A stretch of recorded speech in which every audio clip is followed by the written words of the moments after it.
El gobierno de Odría y la liberalización de la economía. Fue liberal en lo económico, autoritario en lo político y con reflejos populistas. Así podría definirse al general Manuel Arturo Odría Moretti, que gobernó el Perú entre 1948 y 1956. El ochenio. Bonanza económica y mucha inversión pública en educación y salud fueron dos características fundamentales del ochenio del presidente Manuel Arturo Odría Moretti. El general Odría llegó al poder desde Arequipa con el golpe de Estado del 27 de octubre de 1948, que puso fin al gobierno constitucional de José Luis Bustamante y Rivero, régimen del cual incluso había formado parte como ministro de Gobierno y Policía, lo que hoy es el Ministerio del Interior. El derrocamiento de Bustamante se dio a los pocos días de un abortado y sangriento golpe aprista, el 3 de octubre de 1948, desencadenado por una intensa crisis política que se suscitó debido a las diferencias que tenían el APRA, y especialmente su líder Víctor Raúl Haya de la Torre, con Bustamante y Rivero, luego de fenecer la alianza política que habían conformado ambos en 1945 y que le había permitido al segundo ganar las elecciones. Tras el derrocamiento de Bustamante y Rivero por parte de Odría, se instaló casi de inmediato una junta de gobierno, presidida por el militar Zenón Noriega, hasta el 1 de noviembre de 1948, fecha en la que Odría asumió la presidencia. El ochenio se divide en dos fases. La primera, de facto, que se extendió hasta el 1 de junio de 1950, año en el que Odría le deja provisionalmente la presidencia a Zenón Noriega para presentarse en las elecciones presidenciales de ese año como candidato único. La segunda etapa fue la de un régimen dictatorial con fachada democrática, que culminaría en 1956. Odría asumió el gobierno cuando el Perú sufría de una alta inflación, un elevado déficit fiscal y un tipo de cambio desbordado. Un ejemplo de la difícil situación del mercado cambiario se constata en las cotizaciones del sol. En 1947, el tipo de cambio Brem oficial era de 6.5 soles por dólar, mientras que en el mercado libre, la divisa extranjera alcanzaba los 17 soles. La nueva administración odriísta liberalizó el mercado cambiario, acabó con los estancos y controles de precios y fomentó las inversiones en industria y minería. En lo social, durante el ochenio, se fueron acelerando las incesantes migraciones del campo andino a las ciudades costeñas, fenómeno que ya se había iniciado antes de su gobierno y que haría crecer colosalmente a Lima en población. Poblaciones menos favorecidas, como la indígena, según algunos historiadores.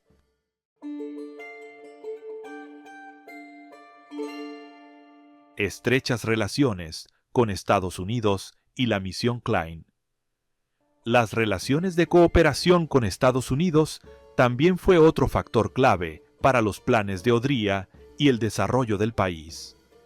Esto fue consecuencia del acercamiento que se forjó a finales de la Segunda Guerra Mundial. Entre 1948 y 1956, el gobierno procuró que el lazo se estrechara. Incluso se suscribió el Pacto de Asistencia Bilateral y Defensa Recíproca con los Estados Unidos, que le permitió al Perú recibir asistencia y armamento militar a cambio de garantizar la venta de metales a la potencia norteamericana. En ese contexto, el gobierno de Odría estableció disposiciones de aliento a la inversión extranjera.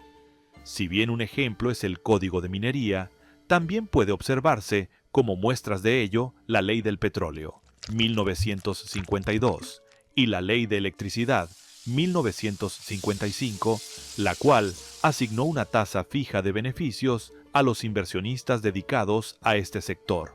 Con este panorama favorable, el capital norteamericano, en proceso de expansión después de la guerra, encontró en el Perú una situación propicia para ello.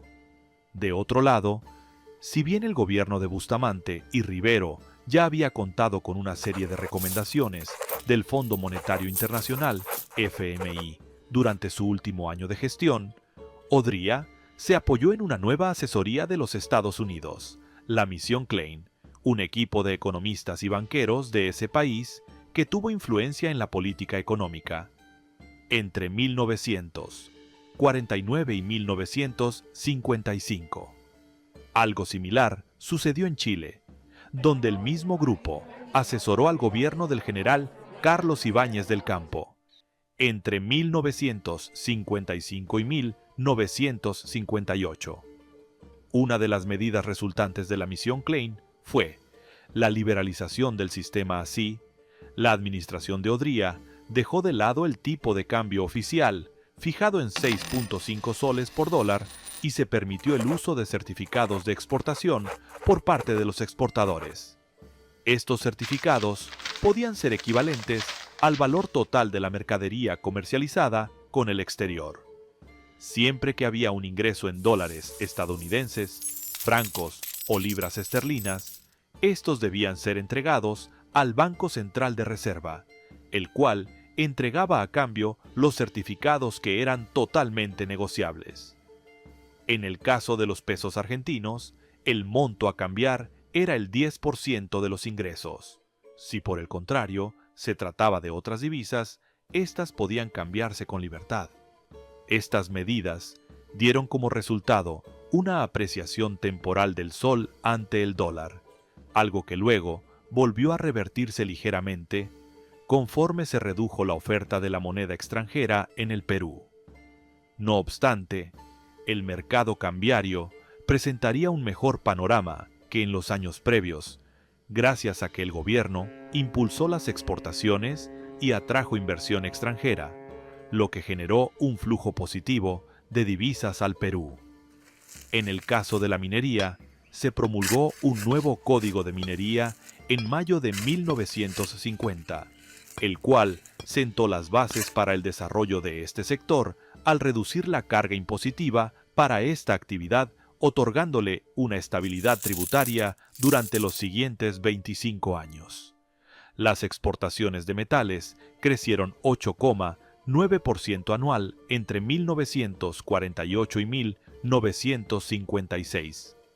Las exportaciones de cobre se duplicaron entre 1948 y 1954, las de oro aumentaron en casi 200% entre 1948 y 1956, mientras que las de plomo y de zinc crecieron en más del 100%. La situación no solo mejoró para la minería, sino también la actividad agrícola, que en la década de 1950 era la principal fuente económica de la costa, apoyada principalmente en el algodón y azúcar. Los envíos del primero al extranjero se duplicaron entre 1948 y 1956. El incremento de los precios de las materias primas a raíz de la Guerra de Corea y su consiguiente efecto dinamizador en las exportaciones peruanas permitió que el Estado incrementara muchísimo sus ingresos fiscales.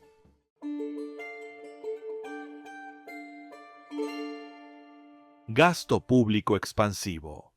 El resultado de esta bonanza fiscal fue que el gasto público aumentó nominalmente 171% en el periodo 1950 a 1956 años, en que el gobierno odrista impulsó una serie de obras públicas y políticas sociales de impacto social masivo en la población, con un fuerte y eficaz aumento de inversión en salud, educación y promoción del empleo, lo que dio popularidad a este régimen autoritario.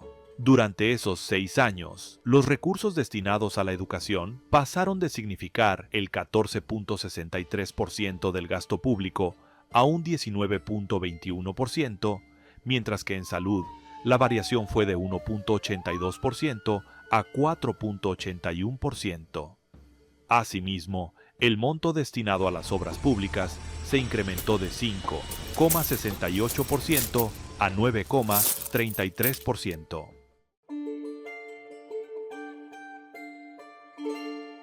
Grandes obras y construcciones. Odría impulsó una serie de obras de infraestructura que trascendieron a su época.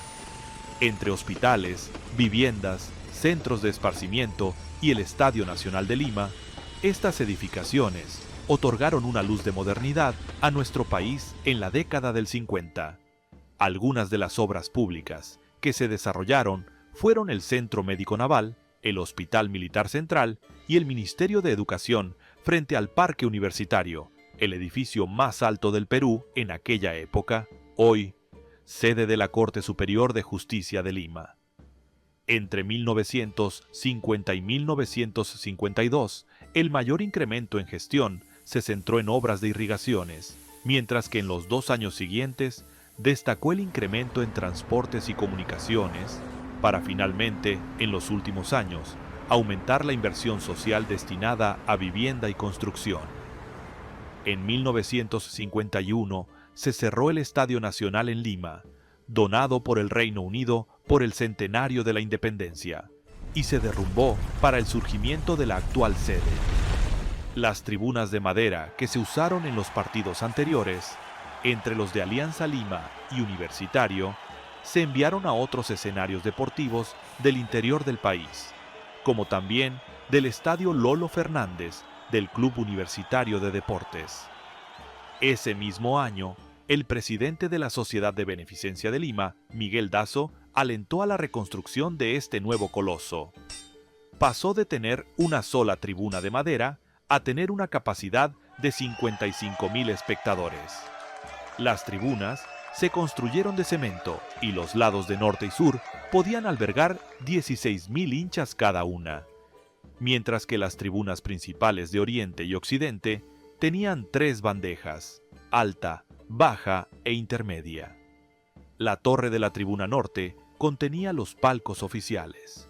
La obra se inauguró en tiempo récord, el 27 de octubre de 1952, y duró tal cual hasta la gran remodelación que se hizo en 2 años y que el entonces presidente, Alan García, inauguró en julio de 2011, finalizando su segunda gestión.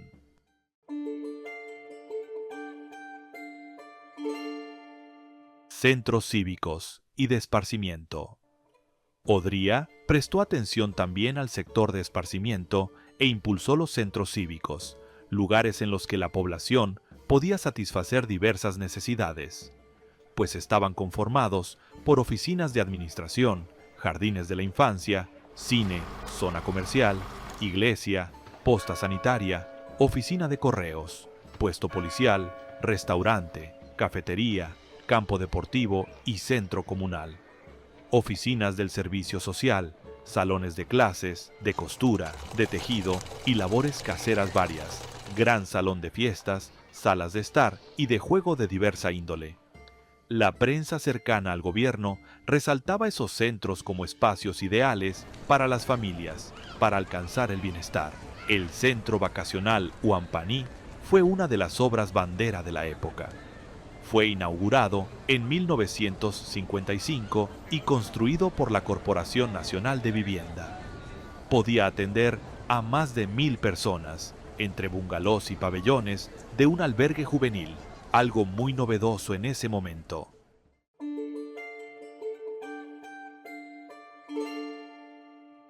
Odría, su enfoque laboral y social.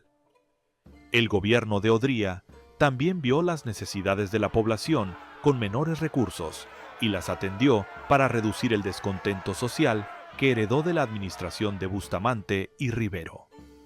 Para ello, apuntó a otorgar beneficios laborales y a fortalecer la seguridad social de los trabajadores. Asimismo, dispuso el reparto de utilidades de las empresas con sus trabajadores. 1948.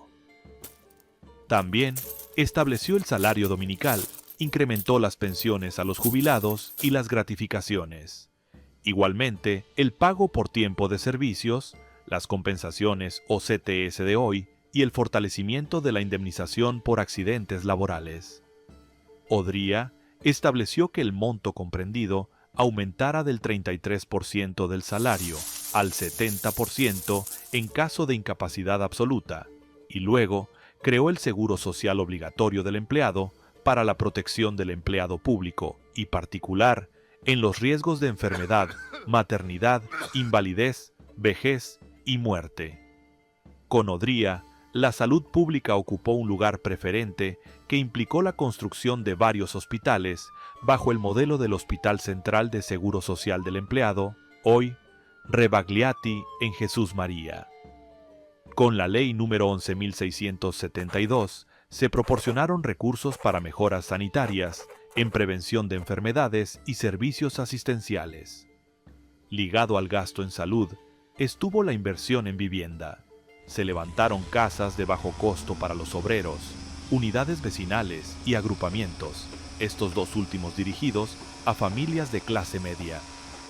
En ese contexto, creó el Distrito Obrero Industrial 27 de octubre, hoy San Martín de Porres, y continuó con la construcción de unidades vecinales como la del Rímac y la de Mirones en el Cercado de Lima. En ambos casos, se puede apreciar el afán modernizador y de visibilizar el progreso social desde lo arquitectónico, otorgándose una ubicación importante a las escuelas y a los espacios deportivos.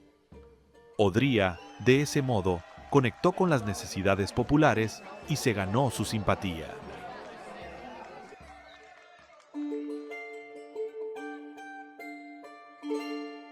María Delgado de Odría, la popular primera dama, saltó a la escena política oficial y lideró un gran programa asistencial. La María de los Pobres llegó a tener una buena relación con Eva Perón. En el Ochenio, un personaje que gozó de gran simpatía y popularidad fue la esposa del presidente Manuel Odría, la señora María Delgado Romero, quien fue la que dio inicio a importantes obras sociales que desde entonces caracterizaron el rol de primera dama en el país. Así, entre 1948 y 1956, también fue llamada María de los Pobres por su labor de asistencia social. Por la misma época, gobernaba Argentina el general Juan Domingo Perón, cuya figura en el curso de la historia fue superada por la de su esposa, la famosa Eva Perón, que fue primera dama en ese país de 1946 a 1952. Precisamente por esa coincidencia, ambas desarrollaron una buena relación y Evita Perón, de alguna manera, se convirtió en referente de María Delgado, quien, sin embargo, tuvo un perfil más bajo. Recién con María Delgado de Odría, la esposa del presidente, era uno de los rostros del gobierno. Tuvo una visibilidad política poco vista en las primeras damas. Su labor social fue tan popular que el distrito limeño de Villa María del Triunfo lleva su primer nombre en honor a su apoyo para que los otrora asentamientos pudieran convertirse en un distrito.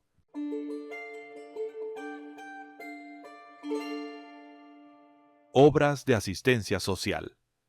Durante el gobierno de Odría se creó la Central de Asistencia Social, 1951, que presidía la señora Delgado y donde se daba atención a mujeres y niños. Los problemas de atención de la infancia ocuparon entonces un espacio importante. Se organizaron vacunaciones masivas contra la viruela, 80% de la población urbana y rural, trabajos de salud materno-infantil junto a UNICEF, así como refectorios escolares. Se abrieron departamentos de la madre y el recién nacido y de asistencia social, cuya función era dar ayudas a las familias más necesitadas, que podían ir desde el pago de alquileres y pensiones escolares hasta entrega de víveres, leche para niños, ropa y enseres básicos de casa, además de medicinas. La nutrición se convirtió en un tema importante en ese periodo. Una de las celebraciones que organizó y fue muy apreciada en el Ochenio fue la Navidad del Niño Peruano, por la gran movilización que implicó. La figura de María Delgado aparecía en cuanta actividad asistencial se realizaba. De alguna manera, el Estado respaldaba un modelo de filantropía que se desarrollaba desde la llamada República Aristocrática, pero con mayor volumen y resonancia. Al mismo tiempo, en el espacio público que había sido exclusivo para varones, se abría paso la imagen de esta mujer. Era una época en la que las mujeres también fueron abriéndose camino en el campo académico. gremial y artístico. Se dice que su participación entre los actores políticos del momento marcó cierto punto de inflexión en una cultura patriarcal. María Delgado tuvo un rol determinante para que el presidente Odría diera el derecho al voto a la mujer. Algunos años después, en las elecciones municipales de 1963, María Delgado fue la primera mujer en postular a la alcaldía de Lima por la Unión Nacional Odriísta. La candidata del pueblo no logró superar a Luis Bedoya Reyes, que iba por la alianza Acción Popular Democracia Cristiana, por solo 5%.